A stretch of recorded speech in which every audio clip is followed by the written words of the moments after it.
জায়দুর প্রথমে এসেছে আমাদের বাড়িতে। Hello everyone, welcome back to my new blog. এখন রাত 9টা বাজে। তো এখন আমরা আছি সোদপুরে। আরিশার পিটির জুতোটা ছোট হচ্ছিল, তো ওটা চেঞ্জ করতে এসেছিলাম। সোদপুর ছাড়া কোথাও পাওয়া যায় না, আদি রেডিমেড সেন্টার। ওর স্কুল ড্রেস, জুতো সবকিছু এখানে পাওয়া যায়। তো সবাই আমাকে দেখে হয়তো বুঝতে পারছেন, আমার চোখ ফুলে গেছে, আমার চোখের মধ্যে আঞ্জনি বের হয়েছে। কেনাকাটা করে এখন আমরা বাড়ি চলে যাচ্ছি। এখন আমরা স্টেশনে আছি, সবাই দেখে বুঝতে পারছেন। শিয়ালদা কল্যাণী সীমান্ত লোকাল নম্বর प्लेटफॉर्म আসছে। यात्रीगण कृपया ध्यान दें, गाड़ी संख्या 313337 गैलेटिंग शियालदा कल्याणी सीमांत लोकल प्लेटफॉर्म क्रमांक 1 पर नंबर 3137 गैलेटिंग शियालदा कल्याणी सीमांत लोकल इज अराइविंग।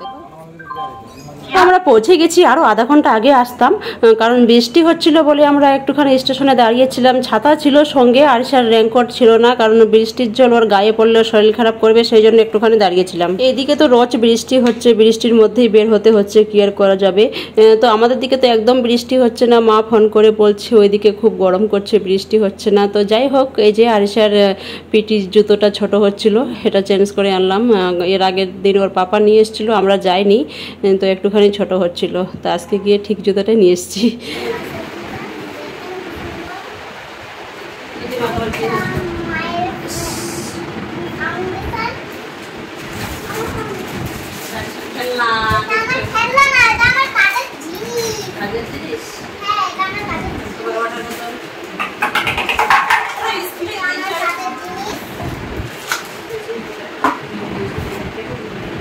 আরো খুলে পড়ে গেছে, দেখো আছে আরো ভিতরে ভিতরে, দেখো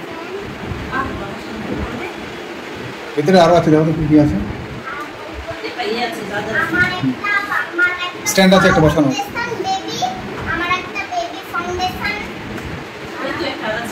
ওটাই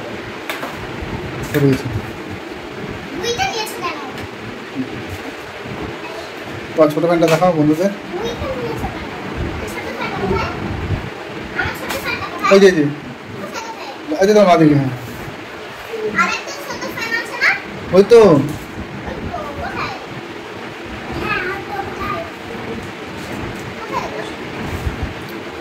ওটাই ফ্যান মা, ওটাই ওটাই ওই যে ওই যে, হ্যাঁ হ্যাঁ না একটা ফ্যান তো। জুসারটা বের করো। আচ্ছা জুসারটা দেখি কেমন।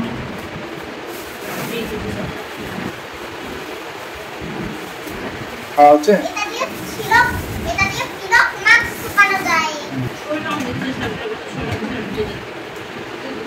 ছোট নেই তো ওখানে, পরে আমি সেট করে দেবো,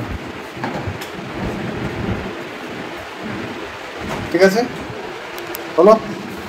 তো আজকে এই যে দেখুন, আমাদের বাড়িতে চলে এসেছে সোহেল, জায়দুর আর ফেরদৌস। ফেরদৌস খালি গায়ে আছে, আর আমি ভিডিও করছি বলেও তাড়াতাড়ি করে উঠে গেল, বলছে থাম আমি আগে কাপড় পরে নিই তারপর ভিডিও করিস। তো যাই হোক, আমরা খাওয়া দাওয়া করে ঘুমিয়ে গেছিলাম। তারপর সোহেল আমাকে ফোন করে বলছে আপা আমি ওখানে যাচ্ছি, তাড়াতাড়ি খাওয়ার ব্যবস্থা কর, আমার খুব খিদে লেগেছে। তো দুপুরে আমি চিকেন করেছিলাম আর একটা সবজি করেছিলাম। আর এখানে এই যে দেখুন, আরিশা পড়তে বসে গেছে, ওর আন্টি একটু পরে ওকে পড়াতে আসবে, ওর টাইম হয়ে আসছে। সবজি তো দুপুরেই শেষ হয়ে গিয়েছিল, শুধু চিকেনটা ছিল। চিকেন অনেকখানি ছিল।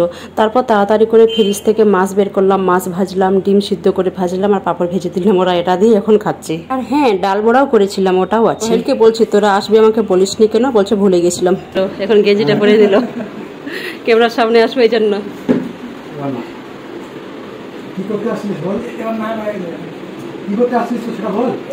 আমি বলেছি আজ জায়গাটা বন্ধ আছে,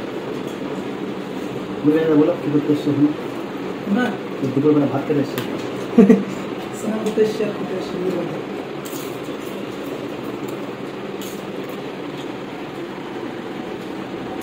ডিম ভাজা, মাছ, মাংস, পাপড়, পেঁয়াজি, ঠান্ডা জল, পেঁয়াজিটা